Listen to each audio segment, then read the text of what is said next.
নমস্কাৰ Assam table tennis সন্থাই যোৱা এই সদ্য সমাপ্ত উত্তৰাখণ্ডৰ নেশ্যনেল গেমছত এবাৰ ভাল এটা টিম থকাৰ পিছতো আমি পাৰফৰ্মেঞ্চ কিয় দিব নোৱাৰিলোঁ আমি উত্তৰ প্ৰদেশৰ লগত জিকি বাকী আমি মেটচ হাৰি আমি গ্ৰুপৰ পৰা আউট হৈ গ'লোঁ আৰু তেনে ক্ষেত্ৰতে মই এটা লাইভ কৰিছিলোঁ কিন্তু সেই লাইভটো কৰাৰ পিছত তাৰ প্ৰত্যুত্তৰ তাৰ উত্তৰটো দিব লাগিছিলে কাৰ্ফিউ ৰয় ডাঙৰীয়াই খুব সন্মান সহকাৰে আমাক উত্তৰো দিছিলে কিন্তু তেনে সময়তে গোটেই ঘটনাটো নিজে মাজত সোমাই গাত পাতি লৈছে অনল কাশ্যপে আৰু লৈ সাংবাদিকক নীতি শিক্ষা দিব বিচাৰিছে গতিকে মই আপোনাক জবাব দিব বিচাৰিছোঁ যে আপুনি এই গোটেই ঘটনাত আপোনাৰ নাম আমি সাঙুৰ খোৱাই নাছিলোঁ আপোনাক আমি কৈছিলোঁ যে সন্মানীয় 5জন খেলুৱৈ আমি আপোনাৰ নামটো 1 নম্বৰত লৈছিলোঁ অনল কাশ্যপ চাইদুল চাংখপ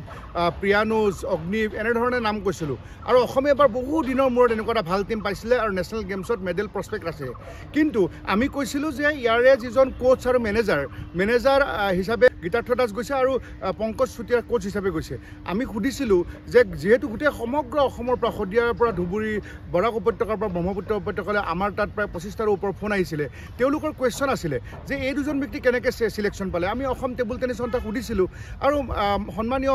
কাৰ্ফিউ ৰয় ডাঙৰীয়াক আমি সুধিছিলোঁ তেখেতে জবাবটো আমাক দিছে আৰু তেখেতে দিলেহেঁতেন গতিকে কথাটো সিমানতে শেষ আছিলে তাৰপিছত আৰু কথাটো বাঢ়িবলগীয়া নাছিলে কিন্তু এই যে অনল কাশ্যপে তেওঁ অকস্মাত মাজত সোমাই তেওঁ কাৰোবাক চাৰ্টিফিকেট দিবলৈ আৰম্ভ কৰিলে চাৰ্টিফিকেট দিয়ক এজন মানুহক 35 ইয়াৰৰ চাৰ্টিফিকেট নালাগে 70 বছৰৰ চাৰ্টিফিকেট দিয়ক তাক আমাৰ ক'বলগীয়া নাই কিন্তু মোক বিপুল বৰ্মনক আপুনি শিকাবলৈ আহিবলগীয়া আপুনি কোন মই যোৱা 1996ৰ পৰা এতিয়ালৈকে 29টা বছৰ মই নিৰবাচিন্নভাৱে সাংবাদিকতা কৰিছোঁ এই সময়ছোৱাত মই অলিম্পিক কাভাৰ কৰিছোঁ মই বিশ্বকাপ ফুটবল 3খন কাভাৰ কৰিছোঁ মই ইণ্টাৰনেশ্যনেল ক্ৰিকেট মেটচ প্ৰায় 180খনতকৈ ওপৰ মেটচ কাভাৰ কৰিছোঁ কমনৱেলথ গেমছ কৰিছোঁ এছিয়ান গেমছ কৰিছোঁ সাফ গেমছ কৰিছোঁ নেশ্যনেল গেমছ কৰিছোঁ ৰঞ্জি ট্ৰফি মেটচ কাভাৰ কৰিছোঁ সন্তোষ ট্ৰফি কৰিছোঁ বৰদলৈ ট্ৰফি কৰিছোঁ আৰু সমগ্ৰ অসমৰ ইণ্টাৰ ডিষ্ট্ৰিক্টৰ পৰা আৰম্ভ কৰি চব কৰিছোঁ এনেকুৱা সময়ত মই জানো যে খেলুৱৈসকলক মই কেনেধৰণে সুবিধা কৰি দিব লাগে তেওঁলোকৰ মনৰ কষ্ট মই বুজি পাওঁ কিন্তু আপোনাক আমি কুৱেশ্যন কৰাই নাছিলোঁ কিন্তু অনল কাশ্যপ আপুনি মাজত সোমাইছে গতিকে আপোনাক জবাব দিব লাগিব আৰু জবাবটো আপুনি পাব কাৰণ কিয় ইতিমধ্যে আমি ডক্টৰ ৰঞ্জিত ৰথ তেখেতে সন্মানীয় CMD অইল ইণ্ডিয়া লিমিটেডৰ তেখেতলৈকে আমি কাগজ লিখিছোঁ যে আপুনি অইল ইণ্ডিয়াত চাকৰি কৰি আপুনি কাশ্যপ টেবুল টেনিছ কেনেকৈ খেলিব পাৰে আপুনি যিহেতু আমাৰ বিৰুদ্ধে যুঁজ দিছে আপুনি আমাৰ বিষয়ে লিখিছে গতিকে আপোনাকতো আমি উচিত প্ৰত্যুত্তৰ দিব লাগিব আপুনি এতিয়া গম পাব যে বিপুল বৰ্মন কোন বিকাশ বৰুৱাৰ যি 15-16 বছৰীয়া যি অসম ক্ৰিকেটৰ ৰাজত্ব আমিয়ে শেষ কৰিছিলোঁ মই বিপুল বৰ্মনে তেখেতৰ বিৰুদ্ধে নিৰবাচিন্নভাৱে আমি 11টা বছৰ আমি যুঁজ দিছিলোঁ আমি নেহেৰু ষ্টেডিয়ামত ফুটবল খেলাৰ কাৰণে আমি ৰাজপথলৈ যেতিয়া ফুটবলাৰবিলাকে আন্দোলন কৰিছিলে আমি নেতৃত্ব লৈছিলোঁ আমি জয়ন্ত তালুকদাৰ DSP চাকৰি পোৱাৰ ক্ষেত্ৰত মুখ্যমন্ত্ৰী ডাঙৰীয়াৰ লগত আলোচনা বহি আমি 11-12 বছৰ আমি সংগ্ৰাম কৰিছিলোঁ গতিকে খেলুৱৈসকল ছাকচেছ হৈছে খেলুৱৈসকলে যেতিয়া সুখ পায় তেতিয়া আমি আনন্দ পাওঁ গতিকে আপুনি মাজত ক'ৰ পৰা সোমালে আপোনাকতো আমি কুৱেশ্যন কৰাই নাছিলোঁ আপুনি কি লিখিছে যে সাংবাদিকজনে আমি ব্ৰঞ্জ মেডেল পাওঁতে নিউজ কৰিছেনে নাই আপুনি নাজানে টিভি চাই নাচায় আমি যেতিয়া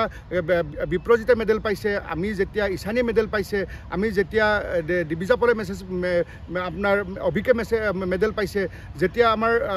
মেন্সৰ টিমটোৱে বা প্ৰিয়ানুজে মেডেল পাইছে সকলোখিনিয়ে আমিয়ে একমাত্ৰ মই য'ত চাকৰি কৰোঁ নিউজত অসম নৰ্থ ইষ্টত আমি ব্ৰেক কৰিছোঁ নিউজ কৰিছোঁ আৰু কি নিউজ কৰিব লাগে কি কৰিব নালাগে আপুনি আমাক শিকাব নালাগে নহয় আমি যোৱা 29টা বছৰৰ অভিজ্ঞতাৰ পৰা আমি জানো আপুনি খেলুৱৈসকলক সুধিব যদি বেলেগ অফিচৰ কাৰোবাক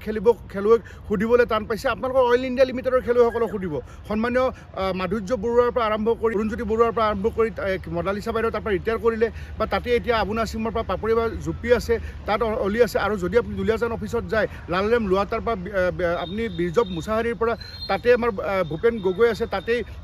আপোনাৰ ভীমকান্ত সোণোৱাল আছে তাতেই জিতু চেত্ৰী আছে অগণন প্লেয়াৰ যি আমাৰ বন্ধু ত্ৰিদীপ খাউন আছে গতিকে অকল যে মই অইলৰ কথা কৈছোঁ তেনেকুৱা নহয় ONGCত আজি আপুনি যাওক গৌতম দত্ত আৰু শিৱ থাপা আছে IOCত আমাৰ দীপাংকৰ ভট্টাচাৰ্য আছে অলিম্পিয়ান ৰেলত যাওক ৰাজেশ বৰাৰ পৰা আপুনি জাভেদ জামানৰ পৰা আৰম্ভ কৰি গোটেই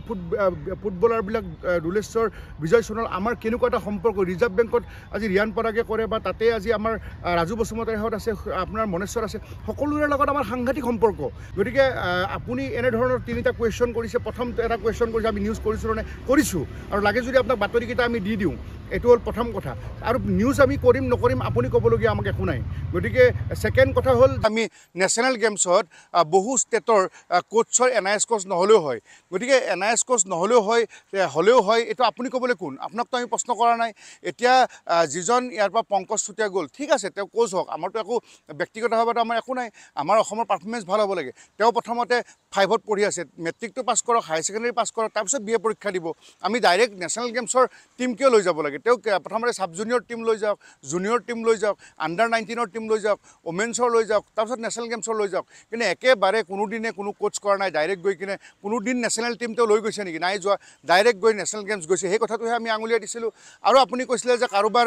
40 বছৰৰ এক্সপিৰিয়েঞ্চ আছে কি মোৰ দেউতাৰ বৰদলৈ ট্ৰফিত 60 বছৰৰ এক্সপিৰিয়েঞ্চ আছে এটা কি দেউতাক GSAৰ প্ৰেচিডেণ্ট কৰি দিব নেকি আমি সমাজক বিপথে পৰিচালিত কৰিছোঁ বুলি কৈছে যে আমি ভুল ব্যাখ্যা দিছোঁ ভুল ব্যাখ্যা কেতিয়াও দিয়া নাই কেনেধৰণে চিলেকশ্যন হৈছে চিলেকশ্যন হোৱা কথাটো অসম টেবুল টেনিছ সন্থাৰ জেনেৰেল ছেক্ৰেটাৰী আমাক জনাই দিব বা জনাই দিছে হৈ গ'ল কামটো সিমানতে শেষ আপুনি কিয় মাজত সোমাইছে আপোনাকতো কোনো কুৱেশ্যন কৰা নাছিলে গতিকে এই গোটেই ঘটনাটোক আমি কণ্ডেম কৰিছোঁ আৰু আপোনাক সকীয়াই দিছোঁ যে ভৱিষ্যতে এনেধৰণৰ কথা বতৰাৰে অসমৰ ক্ৰীড়া ক্ষেত্ৰখন আপুনি কলুষিত নকৰিব আৰু তৃতীয়তে আমি দেখিছোঁ যে আপুনি কাৰোবাক 35 বছৰ চাৰ্টিফিকেট দিছে কি মোৰ দেউতা 65 ইয়াৰ্ছ আপোনাৰ স্পৰ্টছত বা বৰদলৈ ট্ৰফিলত জড়িত হৈ আছিল কি বৰদলৈ ট্ৰফিৰ প্ৰেচিডেণ্ট আপোনালোকে দি দিব নেকি গতিকে অভিজ্ঞতা ইয়াত মেটাৰ নকৰে ইয়াত মেটাৰ কৰে যে চিলেকশ্যন প্ৰচেছটো কি গতিকে আপুনি যিবিলাক কথা কৈছে অনাহকত আপুনি কাৰোবাক বচাবৰ কাৰণে চাৰ্টিফিকেট দি আপুনি মাজত থিয় দিছে মাজত থিয় দিব নালাগিছিলে গতিকে এতিয়া আপুনি চিনি পাব কোন বিপুল বৰ্মন গতিকে আমি যিহেতু খেল আৰু খেলুৱৈৰ কাৰণে আমি সদায়ে যিহেতু আমি সংগ্ৰাম আৰু আমি কষ্ট কৰি আছোঁ গতিকে আপোনাক জনাই দিছোঁ আৰু আপুনি এটা ডাঙৰ দুখ কৰিছে যে পিয়ানো যেতিয়া 18 বছৰ হোৱা নাই 18 বছৰ হ'লে ভোটাধিকাৰ পায় মেজৰ হয় এতিয়া মাইনৰে হৈ আছে তেওঁৰ নামটো আপুনি কিয় ছ'চিয়েল মিডিয়াত সোমোৱাই দিলে যে আমাৰ বিৰুদ্ধে কি আপুনি তেওঁক পোনপটীয়াকৈ সংঘাতত লিপ্ত কৰাব বিচাৰিছে নেকি আৰু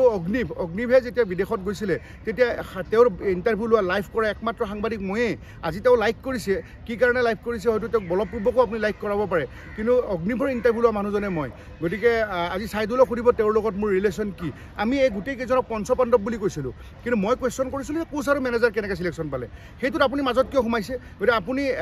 কাশ্যপ টেবুল টেনিছ খেলিব পাৰে নেকি মই অল ইণ্ডিয়াক কুৱেশ্যন কৰিছোঁ চাকৰি কৰি থকাৰ পিছত আৰু এটা ডাঙৰ কথা মই আপুনি যিহেতু যুদ্ধ কৰিছেতো ময়োতো প্ৰত্যুত্তৰ দিব লাগিব আক্ৰমণ কৰিলেতো প্ৰত্যাক্ৰমণ কৰিব লাগিব আপুনি যেতিয়া নেশ্যনেল গেমছৰ কেম্প হৈ আছিল তেতিয়া আপুনি নিজে প্ৰশিক্ষণ লৈছিল নে আপুনি কাৰোবাক প্ৰশিক্ষণ ল'ব লৈ গৈছিল CCTV ফুটেজ মই খোলোচা কৰিবলৈ মই অনুৰোধ জনাইছোঁ লাগিলে